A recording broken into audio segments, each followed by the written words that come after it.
There we are, guys. Looks like we may be live now. Hope everyone is doing well tonight. Chime in. Let me know where you're from as we're sort of getting all loaded up here. And let me know if you can hear me okay, if everything's working.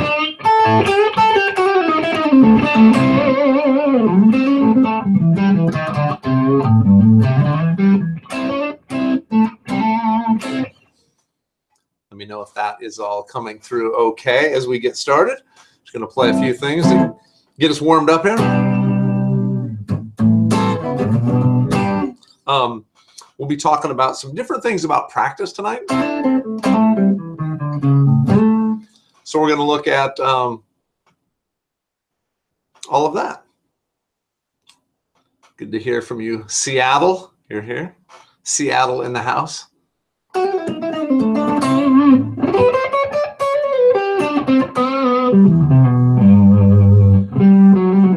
My brother in Kansas City, sounding good, he says. All right, so a couple things I want to do tonight. And I guess one of the main things is I want to answer any questions anyone has about practice or give you any insight or tips on getting better practice time, more efficient, more effective, effective and efficient practice. We all don't have enough time to practice, right? That's a given. We would all love to practice more. So I'm going to look at a couple things that I do and talk a little bit about, how I go about that. But I really want to answer your questions. So I'm going to talk a little bit here to start with, give you a couple of different ideas of things to think about, and then answer questions. And we can certainly talk about anything, but really focusing on practicing. A couple things. I would say the biggest problem I see with students and their guitar practice is basically not having a plan, right? That's number one, not having a plan. But probably number two is even if they think they have a plan, it's not having the first step of the plan, which is a goal or knowing what you're practicing for. In other words, why are you practicing? Well, to get better. But where do you want to go? Because if you want to be a virtuoso and an amazing studio player and, can play anything, that's one thing. If you want to just strum some songs around the campfire, that's something else. If you want to just be able to play well enough to jam at some blues jams, maybe play with some buddies in your basement, that's something else. All three of those scenarios are really different goals that you would have as a musician or as a guitar player, and they may all require different skill sets. So, you may not need to spend hours and hours and hours practicing certain things if you just want to strum some songs around the campfire. But if you want to be a virtuoso and in-demand studio player, you may need to. So the first step is always try to get that goal put together. I go over that a lot in I have a course out on TrueFire called Smart Practice for Guitar. And, I go over all that in great detail. But you don't even have to have that course to sort of go over this. I like to start everybody just with a simple acronym. If we think of jam, we all like to jam. So if we looked at jam and looked at the letters in jam, it's really simple to just get yourself on the right track. The first letter, J, what I want you to do is just jot down what you want to do as a guitar player. Maybe it's be a jazz solo player and be able to play jazz standards. Maybe it's be a blues player, know 50 blues songs. Maybe it's be a shredder. Maybe it's be an acoustic fingerstyle specialist and you can play weddings, right? Whatever it is, jot that down. The A in jam is assess where you currently are relative to that goal. So if you're a blues player and your goal is to play 50 songs, well, maybe right now if you assess yourself, 3. So that helps take you to the next letter in jam, M, which is map out what you need to do to get to that next step. All right. So many players don't really do this. They just grab their guitar and they just sit down and start noodling around, That's fun, but that doesn't always move us forward. So the biggest thing that if I can tell you guys one thing tonight is try to get organized, treat your guitar playing just like you treat anything, right? Any kind of a goal, or if you're building a house, You don't just throw a big pile of bricks and wood out there and then hopefully you'll figure something out. You're going to start with a blueprint and you're going to follow that blueprint. And each day you're going to go to the job site and you're going to do whatever's next and whatever's next. And at the end, you're going to have a house.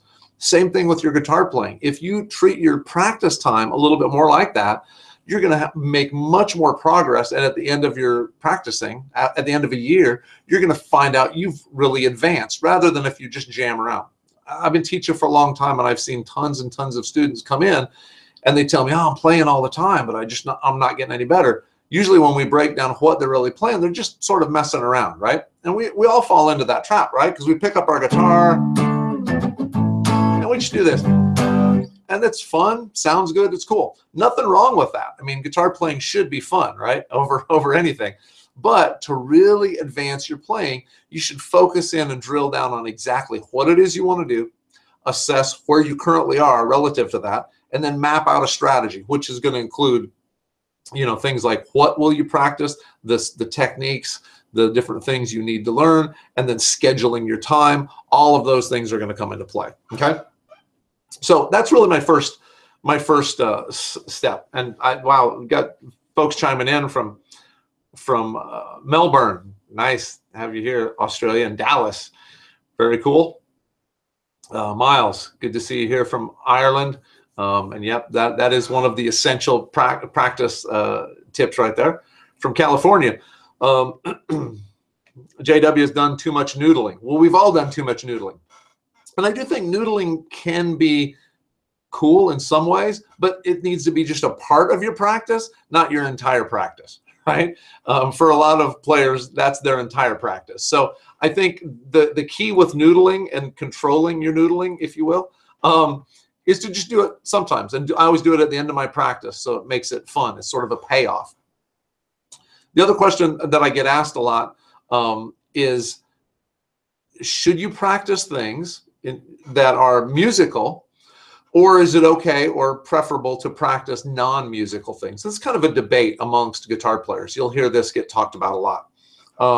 So when I say non-musical, that's things like, you know, this kind of stuff. We've all seen these kind of exercises. You know, there's a bazillion of them, right? So the question and the debate is, should you do that? Or during the time you spend practicing that, should you be playing something more musical? And even if it's something that's technically challenging, but it would be musical, like a Paganini thing or something.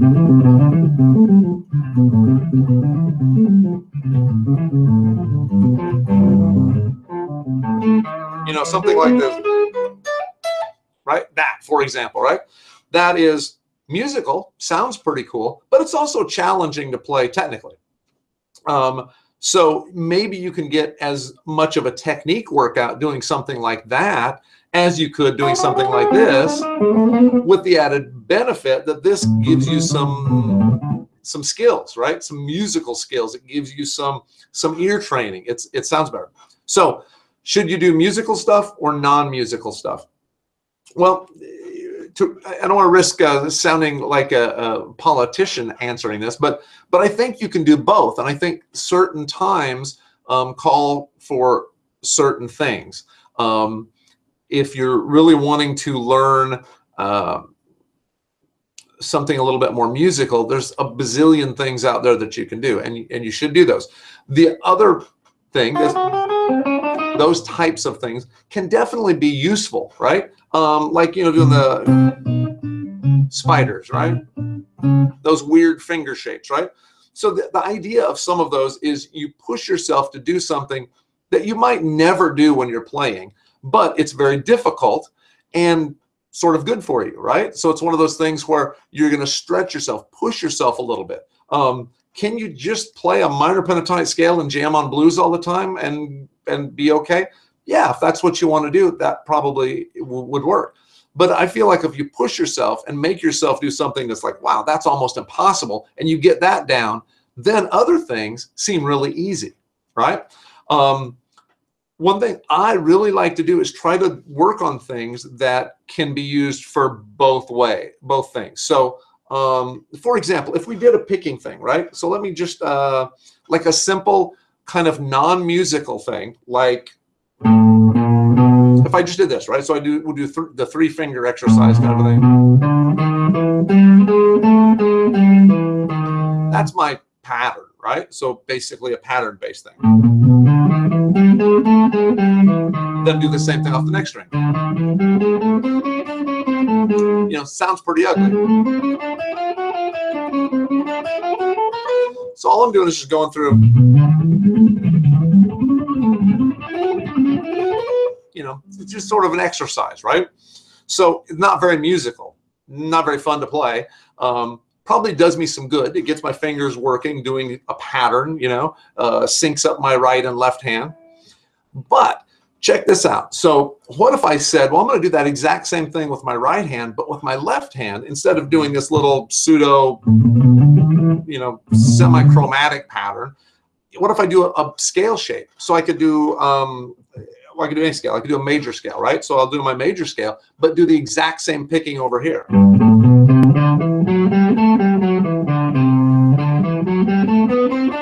Same exact thing.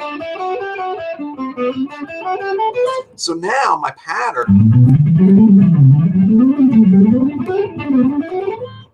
is kind of cool, right? Because it's musical. It's the same sort of just fast note gibberish, but it's actually using something that's musical that I may be able to use some of that in a solo or when I'm playing, right? But the cool thing is my right hand does not know the difference between those patterns. My right hand is doing exactly the same thing. So I love that stuff where I can learn something once or one way, but then utilize it in many different ways. So I could do any pattern with my left hand, right? I could do some bizarre, weird stretch. And it's like, wow, did you practice that? No, it's just that my right hand is doing the exact same pattern and my left hand just does whatever notes I want in there. You still have to synchronize your hands, obviously, but that's kind of stuff is, to me, the coolest way to utilize the sort of non-musical, things. That and like the spiders thing where you're pushing yourself to do things that you don't normally do. So I'll show you one other one of those things as one other example that doing something you might not normally do, but it's difficult, so it's kind of cool to do. And that would be this holding one finger down exercise. So let's say we're going to play these notes. I'm going to go first finger, second, fourth, and then I skip the third string and go first, second, fourth. What I want to do is hold my third finger down on the third string right here. I'm not going to play that string. That's just a pivot, but I got to push it down, and now I want to play around it.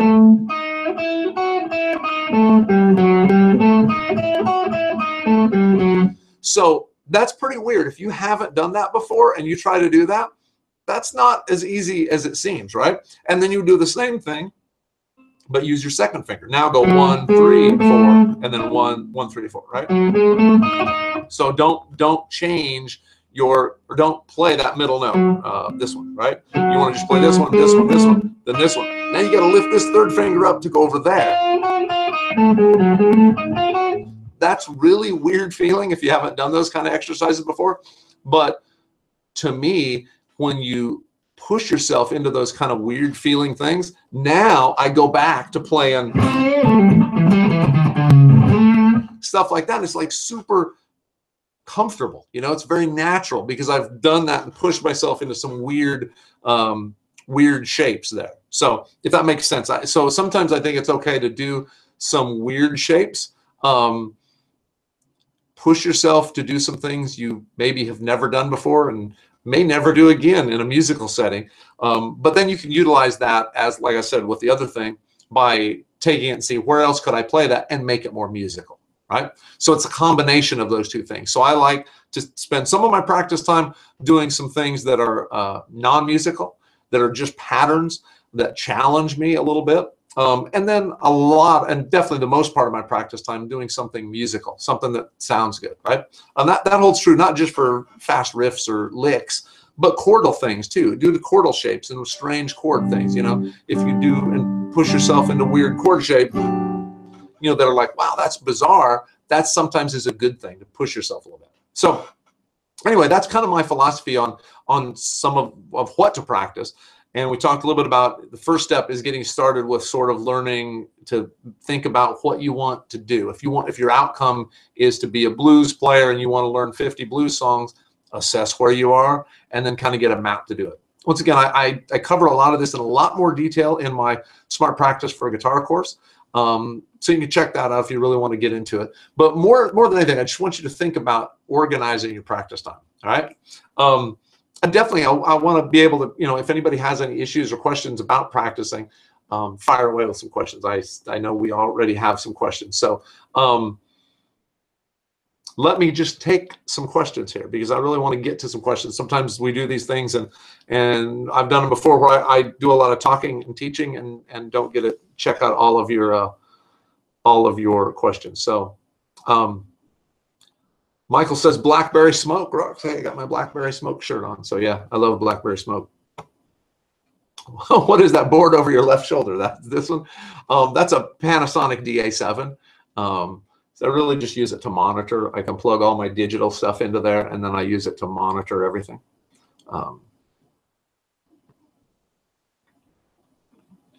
Learn some Steely Dan tunes. That's always a good idea.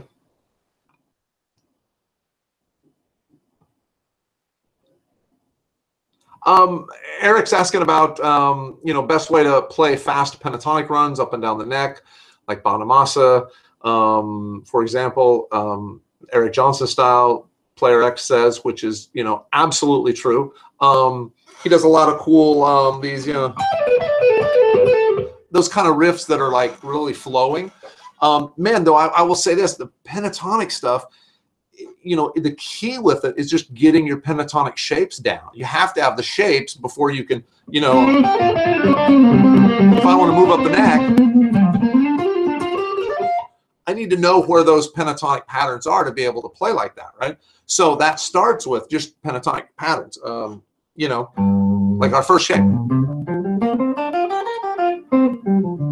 Second pattern. So a couple things. I have the students do this thing where I have them go up one pattern, so up pattern one,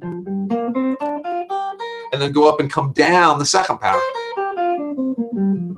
Up the third pattern, down the fourth pattern, up the fifth pattern, down the first pattern. So here is the kicker with that, right? Is I call this a video game exercise because it's just like a video game. I want you to treat it like a video game, and you should be playing with some metronome, right? Always practice with a metronome, especially this kind of stuff, right? So if I had my metronome, and I'll just do it slow, but basically eighth notes.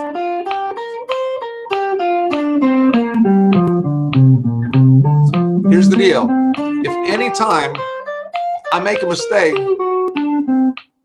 what happens? I have to start over. So if I make a mistake right here, start over. I'm telling you, that will kick your butt and it will frustrate you. I've literally had students like throw their pick across the room and have heard tales of metronomes getting tossed across the room. But the key is if you make a mistake, start over. What happens is you get really, really good at that first pattern. So then you get to where you can get, you know, really get sailing on this without making any mistakes, right? Because the problem I see a lot of guys have when they're practicing scale stuff is that it tends to be, it sounds like that, and it's like, did you practice it? Well, yeah, but it sounded terrible, you know? You want to practice it where it's clean. You have to practice clean, and you know, you would even use a cleaner sound. I always practice with a pretty clean sound. But basically, that video game exercise forces you to start over every time you make a mistake until you can go all the way up. And then when you can all go all the way up and do it perfectly, what do? You increase your tempo. So then you go a little bit faster, right? So that's another great way to get that sort of pentatonic thing down. Is the first step is getting your shapes down. Have to have the shapes down. Nice. Derek says setting goals, #1 reason he feels like he's gotten a little bit better. Absolutely. You know, and not only setting goals, but tracking goals, right?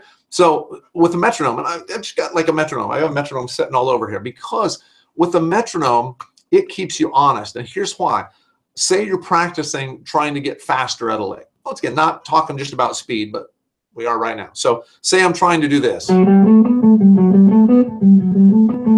I can play it at this tempo. Right? And then I go to bed, and tomorrow I wake up and I have breakfast and I come out to practice and I practice it. And then tomorrow night I come out and I'm going to sit around and I'm going to practice. Were those all the exact same tempo? What about the next day? I get out of bed, I'm really tired, and I come out here and I go, that's as fast as I feel that day. So a metronome says it doesn't care what you feel like. It tells you exactly what the speed is. If you're practicing at 115 beats per minute today, then tomorrow you better keep practicing at 115 and maybe bump it up to 116 or 117. So a metronome is like an accountability partner, right? A metronome it tells you, wow, here's where it is. I've been practicing stuff, trying to get something fast, and I felt like I got it pretty well. Then I'll come out and I have a long day, mowed the yard, whatever it was, and I start with the metronome. It's like, I can't play it that fast. And I've checked my metronome thinking, no, this can't be right. It's just that my body is not playing it at that speed. So if I didn't have the metronome, I might just fall into slowing it down, and that sort of creates this upper speed, this ceiling. And you have to constantly be bumping the ceiling if you want to get your playing cleaner and faster. So definitely playing with a metronome, huge thing. So that helps you track where you're at. Sorry, let me get back here. Clearly guitar. Hey, Mike.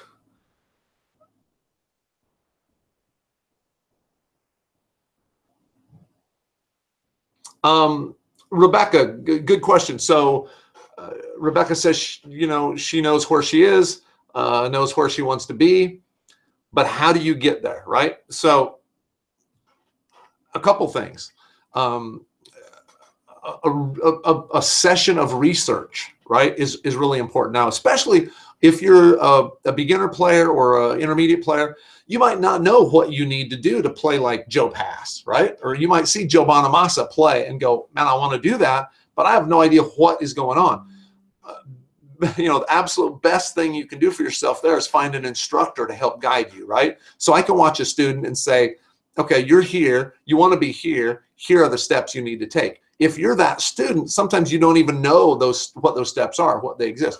But if you research it, you can kind of come up with some things like I just showed and said, look, if you're trying to get faster at pentatonics, first step is make sure you know the pentatonic shapes, right? So I think that's probably the step I would recommend, is that research and really look at, okay, I'm playing, I want to be a jazz solo jazz guy, be able to play solo jazz gigs. Look at what you probably need for that. You need to know a lot of chords. You need to know how to play some chord melody. Probably need to know some fingerstyle stuff. So then basically back chain that and work backwards. Oh, I need to know fingerstyle. Can I play any fingerstyle? Well, I can. I can play Stairway to Heaven, right? Okay, well, good. You can play Stairway to Heaven. That's probably not all you need. Do I know a bunch of different patterns? I do know some patterns. Okay, do I know how to play syncopated stuff and bass line stuff? So you find out those details of what it is you need to know. So think about sort of back chaining of skills, what we think of it as. Here's where I want to be. How do you get to that point? Well, first, before I do this, I need to do this, and I need to do this. So once again, sometimes you may need an instructor to help you sort of figure that out. And an instructor can sometimes look and say, oh, well, obviously you're missing this crucial step. You did A, B, C, and G. You're missing D, E, F. Those are two important steps. So that's something you may need to dig into with an instructor. Michael says, can you play that slower, please? I don't know what that was, Michael. That was long ago. I've been playing a lot of stuff.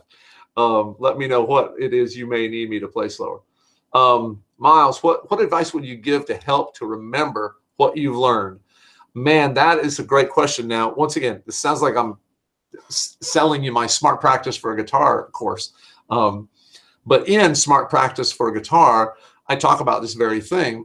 And I recommend everybody do what I call a skill box inventory, right? What that means is you need to write down everything that, number one, there's 3 lists. Let's go over this. There's 3 lists in a skill box inventory. The first list is what I know. So you have to make a list, and I wish I had some of my old notebooks here. You make a list of everything you know as a guitar player. So if you've been playing for a while, that could be several pages, but I'm talking about, you know, I might have, oh, I know this Bach invention. Not that one. You know, I might have that. I might have this, I know a 1, 2, 3, 4 exercise. I might say, I know how to play that Triumph tune. I mean, I make a list of every single thing you know. That's on what I know. Second list is what I'm working on. So that is everything that you're currently trying to figure out. Every time when you sit down and cruise around TrueFire, and you're saying, oh, I'm really working on, there's this cool, you know, this 13 blues thing that I'm learning now, right? Make a list of that.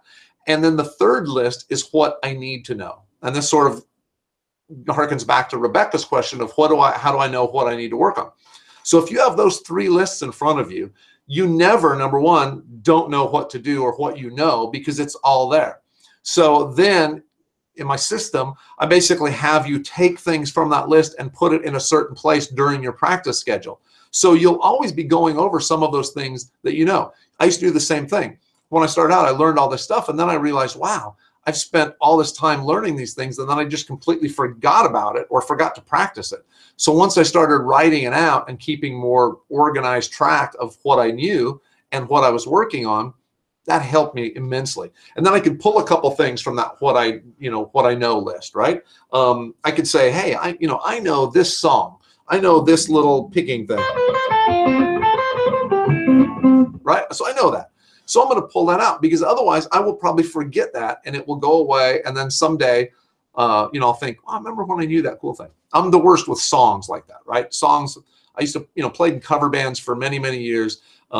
Hated playing cover tunes. Always just wanted to do my own thing. So therefore, I didn't really think a lot about the cover tunes. I didn't practice them. So there's so many songs that I forgot. So now if I have to jam, it's I'm usually winging it and playing by ear because I forgot all these songs. So I started making a list and kind of going back and going through songs that I've played, just so I keep my brain in the game, so to speak. So anyway, that's what I would suggest about that. From Chris Bono, JW says he's thrown some picks. Chris Bono will make you throw some picks. He's a drill sergeant.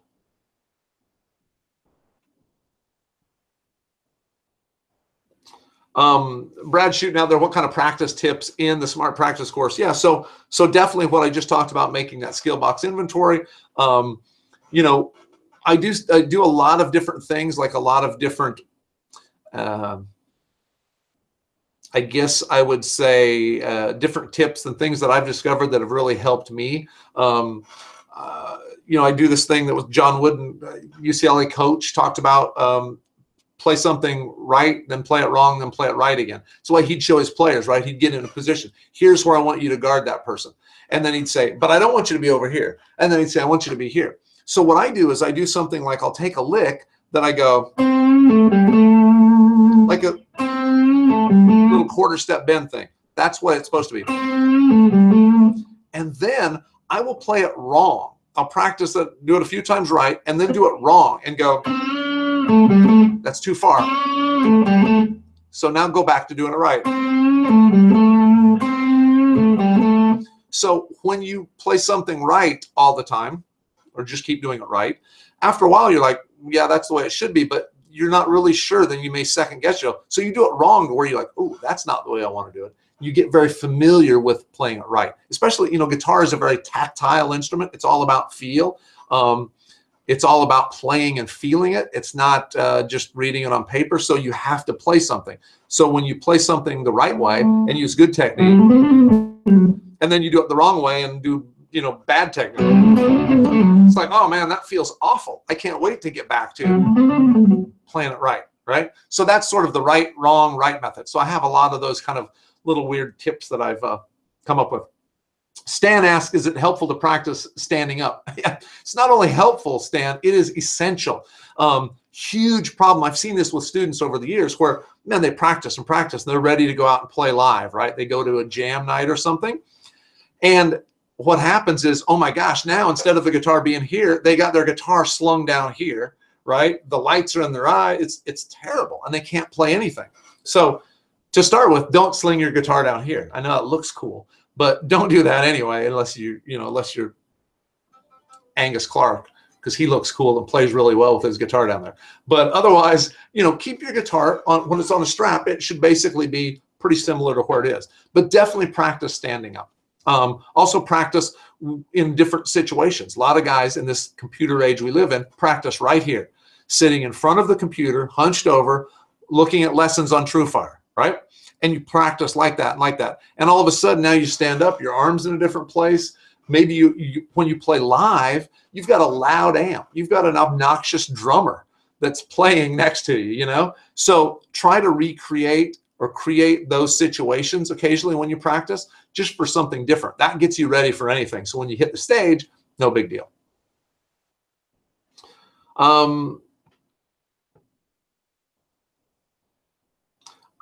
Eric says, yeah, okay, so you got your 5 patterns down, repeating patterns to not sound like scales. So there's a ton of them, right? And here's the cool thing, Eric. I like to sometimes make up my own, but I find that there's the standard kind of, if I'm playing A minor pentatonic, there's what we kind of consider standard patterns, like the up in 3s, right? Great exercise, gets you picking a lot, so but those are very linear. I do ones like I go up,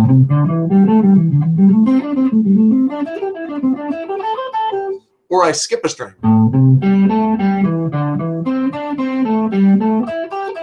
Those are still pretty linear. What I find is some really cool ones, like Joe Diorio used to do all these weird intervallic shape, all these funky things. So I like doing those that are like taking my pentatonic patterns. Let me just show you this one. Those I know I'm going through those too fast to really get them. But okay, so let's do this one. So here's my pentatonic shape,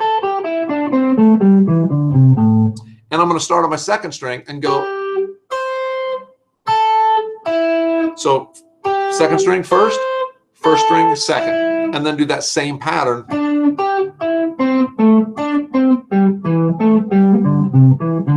So we get that.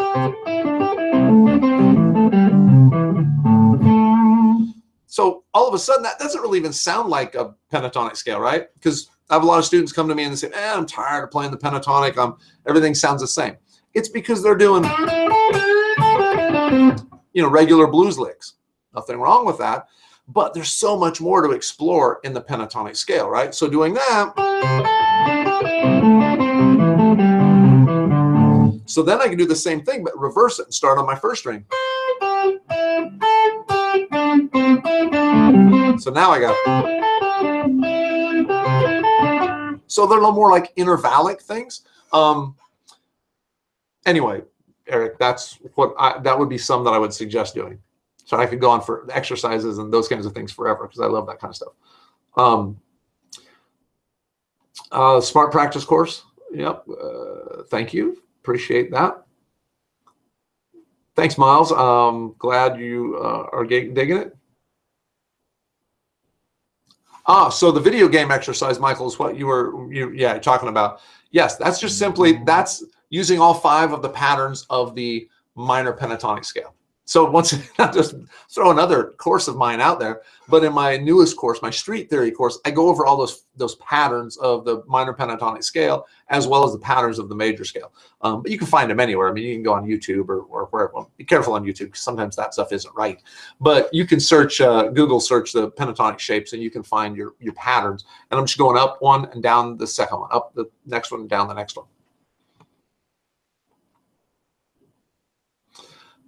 Derek says, you're saying forgetting stuff you spend a lot of time practicing is normal. It is. It is if you don't write it down, Derek.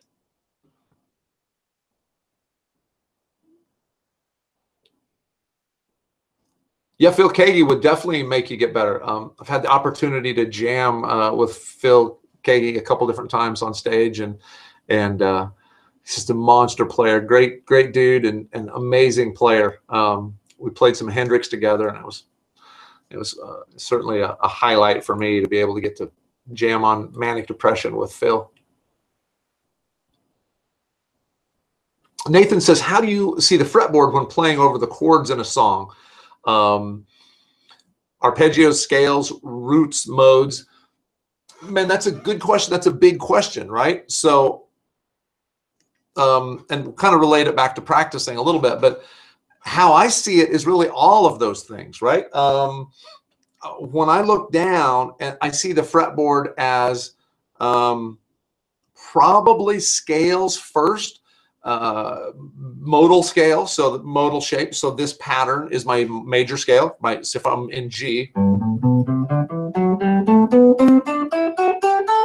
so I see that pattern, right? But within that pattern, I see all these different arpeggios. You know, I see all these different arpeggio shapes within there.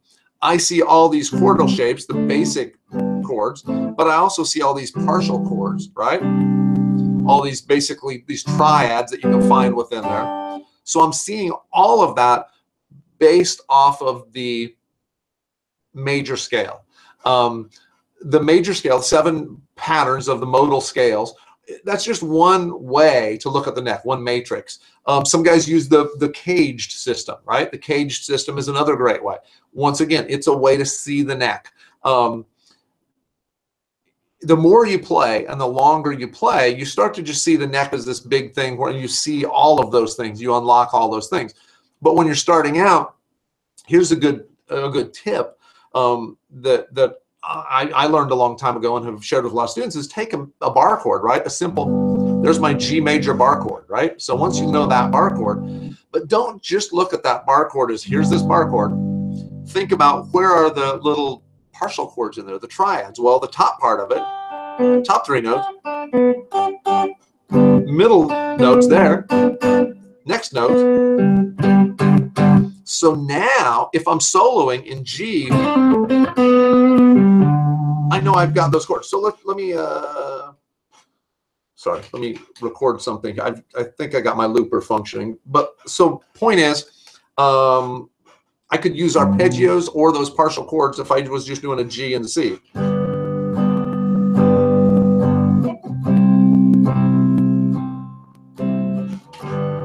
Okay, so now I'm hearing that, and I can just go to those notes and play those notes, right?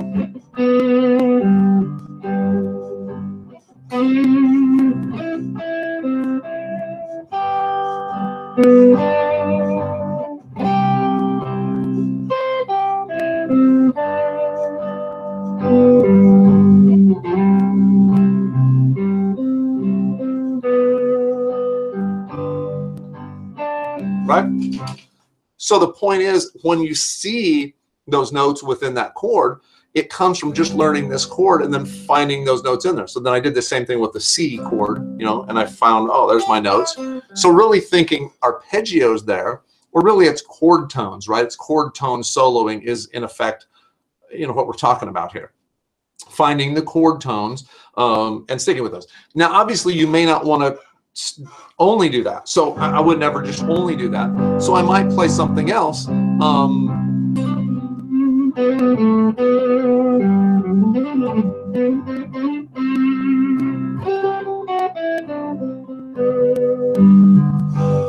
Right, so I'm playing like a lick around there and then cueing in on those chord tones, or those, we could call those sweet notes.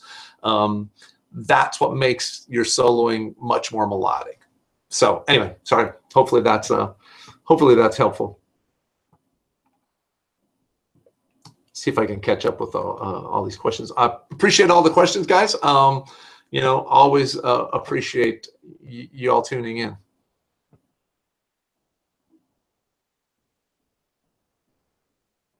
Yeah, JW says, go forward and learn new skills and then go back what you've practiced. Absolutely. And that's where my 3 lists really help with that, because you have that list that's always stuff you know. And in my the way I schedule my practice time, I always pull a couple of those things that I already know and play through those. Those can be treated kind of like a warm-up as well. If it's something that you know really well, you can treat it sort of as a warm-up. And that helps you, stay on top of, you don't forget that. And it also gives you a little bit of a warm-up before you dig into some new things.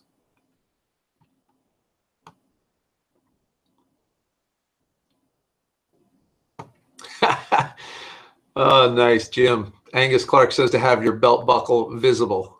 Yeah, Angus is a rock star, so he can say that, right?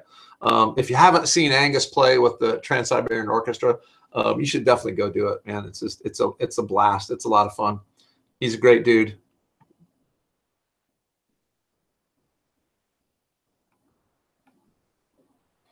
Yeah, learning triads. Jaber Baber wants a ball cap. Not like this, probably, right? This is a Boca Grande tarpon fishing ball cap. But TrueFire has some cool hats as well.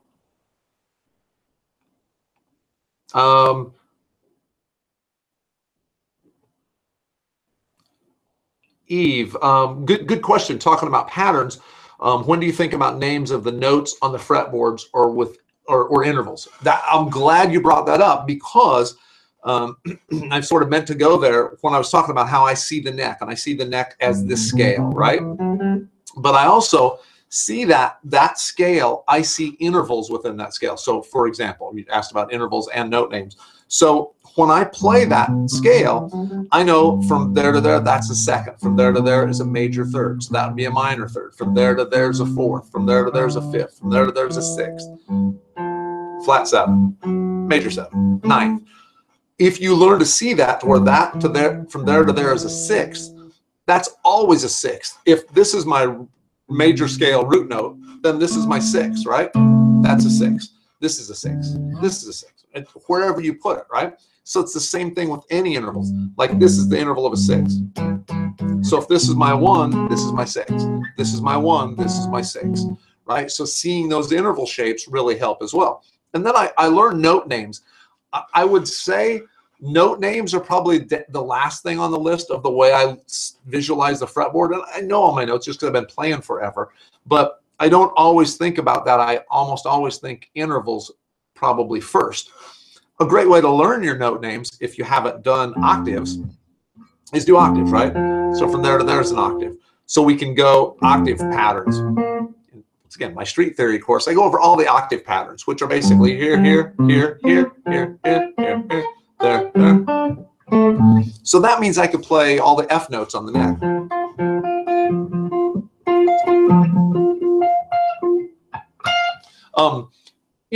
Without thinking about it, right? My brain doesn't work fast enough to look down and visualize and see the notes and think, oh, there's an F, there's an F.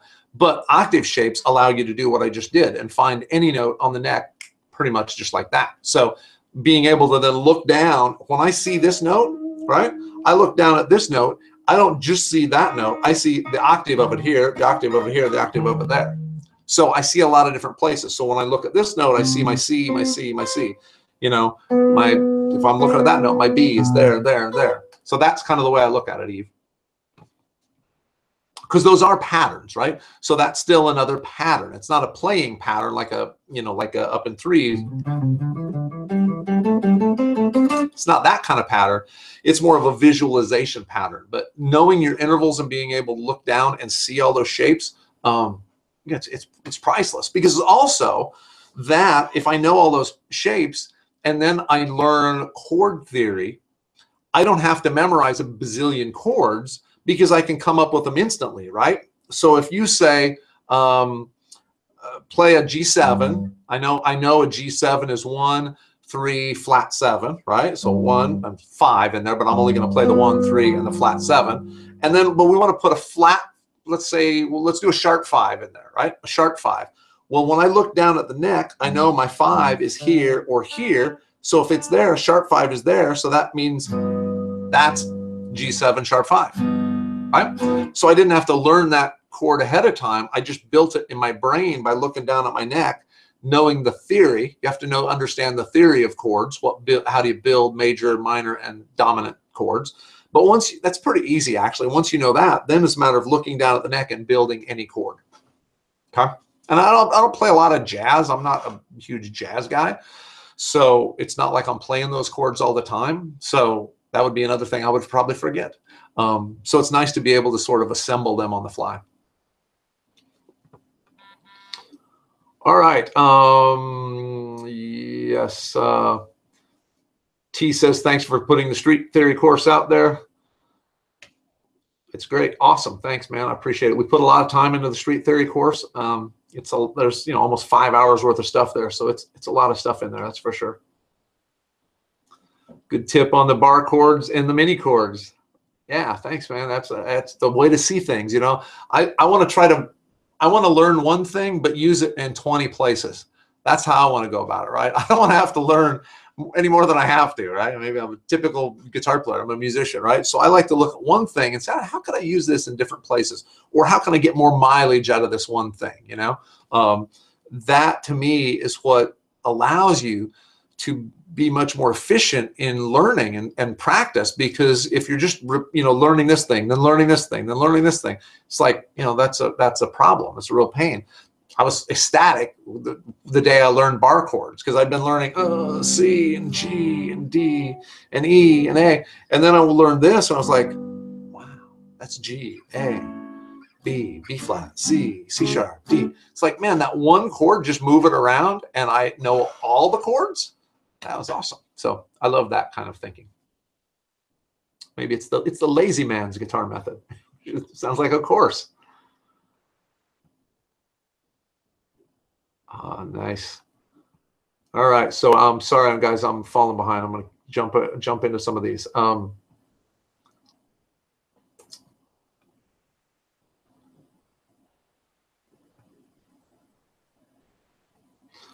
Any courses on repeating patterns? Yeah, I mean, I do some of that stuff. I do some of those in the street theory course, but it's not all that kind of patterns.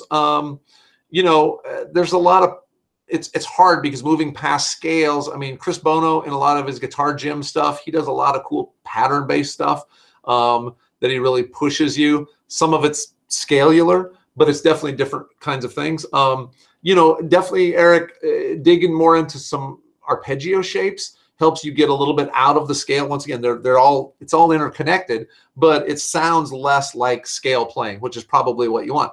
Otherwise, I would say stuff like Jennifer Batten's Intervallic course, that's killer. So like 50 Intervallic licks. That's all these. Once again, I can't remember all these Joe DiOrio licks. All these weird like displaced octave. I love those things because they're in a scale, but they don't sound like a scale, So that would be some stuff I would dig into. Thank you, my brother Brad. Both courses on sale now. Boom. Sunny day, my Canadian friends there. Yeah, the fishing hats. You got to go out and earn the fishing hats, Jaber. You got to go out and fish, man. I would show you. All right, so I'm gonna do it. This will probably turn into a disaster since we're talking fishing. This is my studio. Oh yeah, that's what's on the wall of my studio. It's a big monster sailfish I caught with my friend Brad. So yes, got to go out and earn those by catching those fish, man.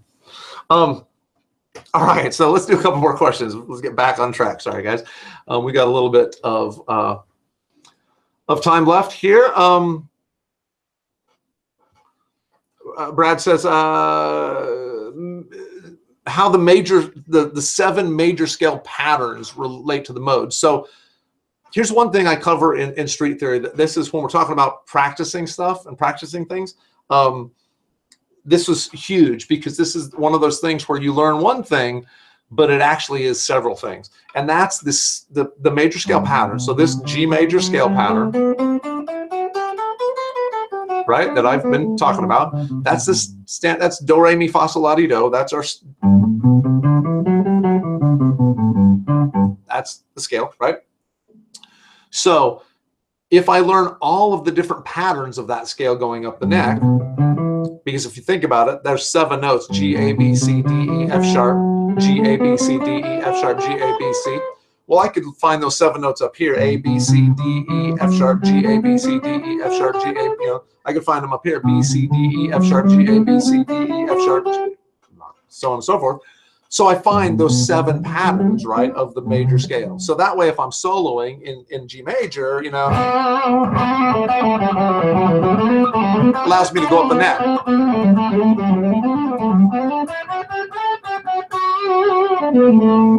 So I'm still in G major all this time, right? So I'm playing a different pattern each time I go up. So it's just the 7 patterns of that scale. So the cool thing is, we won't go down this modal road, but the cool thing is, if you know those 7 patterns of the major scale, you also know all 7 modes. So we get asked that a lot at TrueFire, and I've been asked that my whole life. How do you use the modes? How do I know the modes? How do I learn the modes? What's a good way to practice the modes? And a great way to practice the modes is learning those 7 patterns, because it helps ingrain those patterns in your fingers. And as you move up like that, pattern 2 of the G major scale is pattern 1 of the A Dorian scale. Pattern 3 of the G major scale is pattern 1 of the B Phrygian scale. So it's kind of a cool system. And that's just what I was talking about before, which is learn one thing, practice that, and then learn how it applies in a lot of different areas.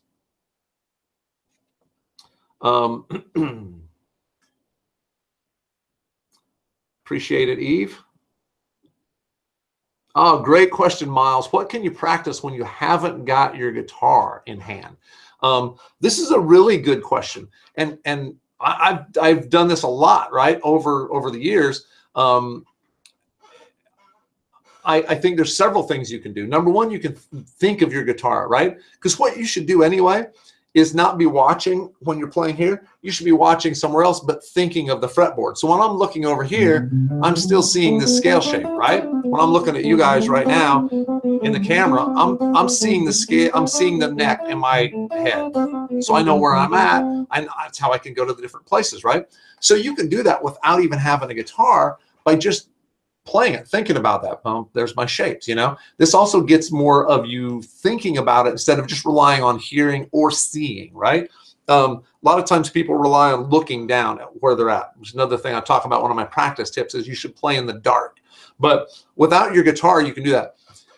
If you get, as you get to be a better player, and especially if you have a pretty good ear, like you can sing, then you can take things and you can do stuff like this. You can take these notes and not have your guitar, but I can come up with riffs. So what I just played was, right? So I played that without having my guitar in my hand because I was hearing it, thinking about it, and visualizing that, right? You can also do stuff like just memorizing notes, thinking about chord shapes. There's a lot of different things you can do, but definitely sometimes we find ourselves without our guitar, and it's awesome to be able to do that. Major Mojo. Derek says, experimenting and exploring factor into practice time. Yeah, you know, in my system, I basically use the last section of my practice time. If you got an hour, the last 10 minutes or whatever however you break it up, but the last point should be you're creating. You should create, right?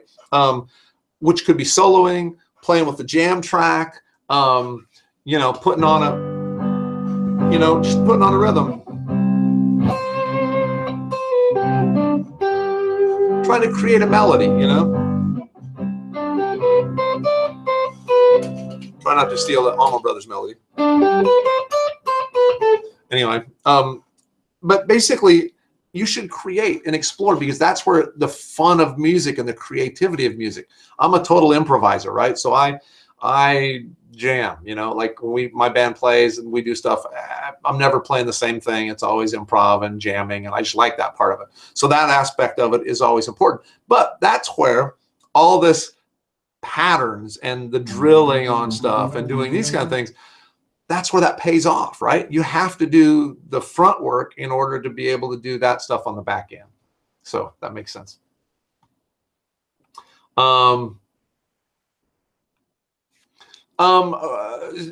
Thomas, right hand exercise, man, there's so many. Having no volume on and just practicing on being accurate. You know, going from sixth string, fifth, then to fourth, third, second. So I'm skipping a large chunk of strings. You know, anything that you're doing over there, that is one thing you can do. I usually recommend you be a little more focused and serious about practice, but if you're sitting watching TV, you can certainly get yourself in a good position and just get your right hand there and just work on this. So another great right hand exercise is variable speed. So most people, they go slow or they go super fast. But what you want to do is have that smooth transition. So I'll start off much slower than I'm doing now, really slow. Gradually, oh, you can't hear that, gradually build that up.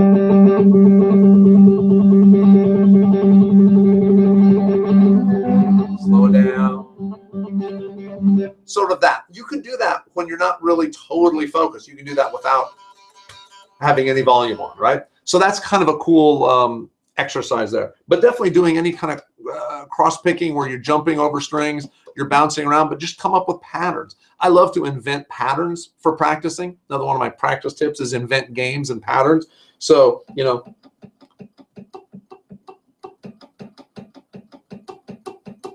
right? So 4 of those, 4 of these.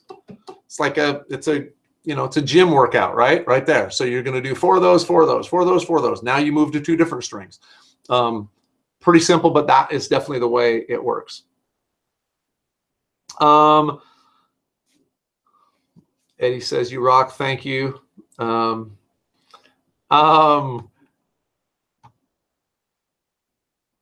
Mike says, just got off work. Glad to catch the last minutes of this live. Thank you all once again for being here for the live thing. This will be archived, and it will be at the TrueFire Live. As a matter of fact, all TrueFire Live events can be seen there. So, man, if you haven't watched some of those, you should go back and watch some of the past live events. You don't get the live interaction, but, you know, we're really fortunate at TrueFire that we have, like, literally, you know, I think some of the best, not only guitar players, but guitar educators on the planet, you know, and they've done so many of these live things, and you can go back and watch all of those live events right there. So you can find some cool stuff in there from all those guys, and this one will be there too. So we'll definitely be doing some more of these. We've got a lot planned, so just check the live page to see when they're going to be coming off, and I certainly hope to do those as well.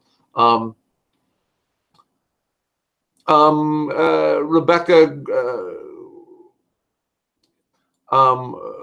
resources for researching skills, acoustic finish. Man, you know, go to TrueFire and look under the acoustic category.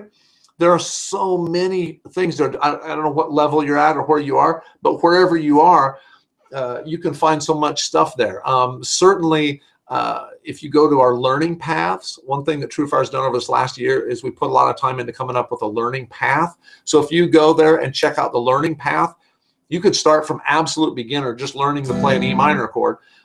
If you're beyond that, you find out where you are in there, and then you can sort of see. So if you identify, I'm here at level 3, then you know the research that you need to do, the things you need to learn are probably up there in level 4 and level 5, right?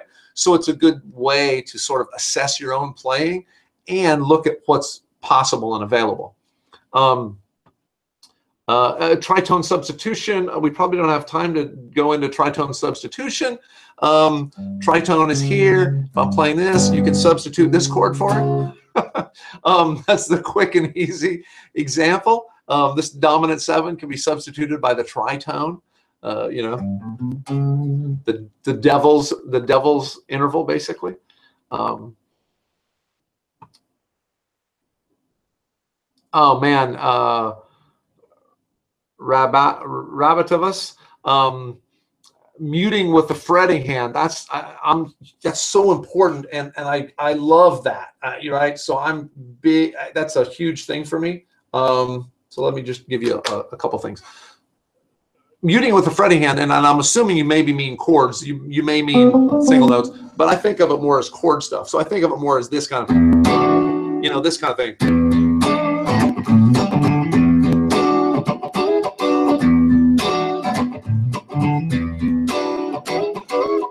You know, that kind of thing, or like you know, like a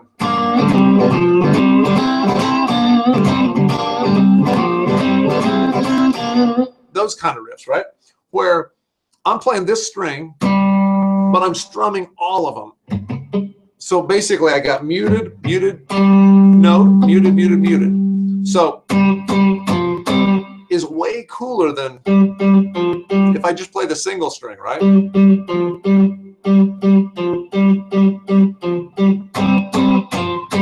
Way cooler when you get that.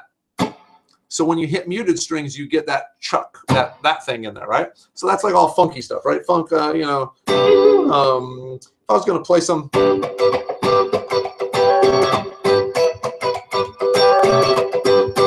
know, it's not the note, it's all this stuff, right? It's the muted part that makes those things cool. So anyway, if that's, hopefully that's what you're talking about, since I just explained all that. Yes. Yeah, SRV style, great. So how to do that, right? It's different for everybody, which is why this is something that a lot of people have trouble teaching and a lot of people have trouble learning, is because everybody's hand is a different size. Fingers are different lengths. Your fingers are different, big around. The whole works. Your guitar neck is different size. So it's hard to say, well, just do this. So what I would suggest you do is take like this note, right, on 4th string, and then try to mute everything around it. And it's simple. I'm going to do, sometimes I never play with my thumb over the neck like chords. You know, I never do this chord, you know. But sometimes when I'm going to do something like this, I may kill this low string with that. And I will definitely have my 2nd finger lean over and kill the 5th string. And I might have the tip of that finger lean over and kill that string. Right? And then usually my 1st finger is leaning on those top strings. So let me do it without thinking about it. So I'm getting this one here. My 2nd finger is getting the 5th string. My 3rd finger is playing that one. And then my 3rd finger is also leaning on that 3rd string. And then my 1st finger's got the top 2.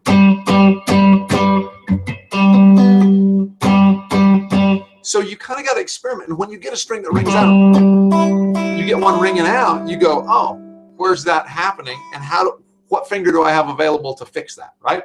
So any of that, you know.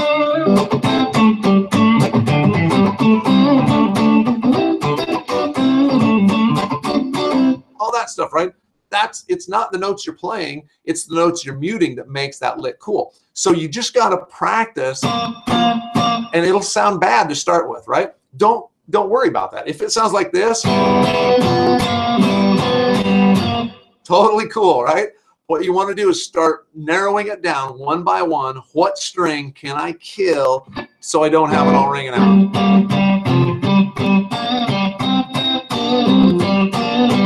And you'll eventually get there. Okay. So anyway, hopefully that helped. Hopefully that was something you're looking for there. Rebecca's on the acoustic learning path. Awesome. All right, guys. Well, I think we're going to wrap this up. But once again, thank you so much for being here and sticking around here. Really appreciate everything. And if you certainly find all my stuff, just go to, you can find me at TrueFire. I do private lessons there. I've got a classroom there. I've got a lot of courses there. I'm always there. So I'm the director of education at TrueFire. So which means I work with all of our other artists, helping them put together their curriculum and their courses, go out and find new artists. So certainly always open to talk to anybody. If any of you guys want to shout out or have any questions about stuff, definitely reach out to me. I'm always available and happy to talk to all of you guys. So once again, thank you for supporting TrueFire. We really appreciate that, and I will see you guys next time.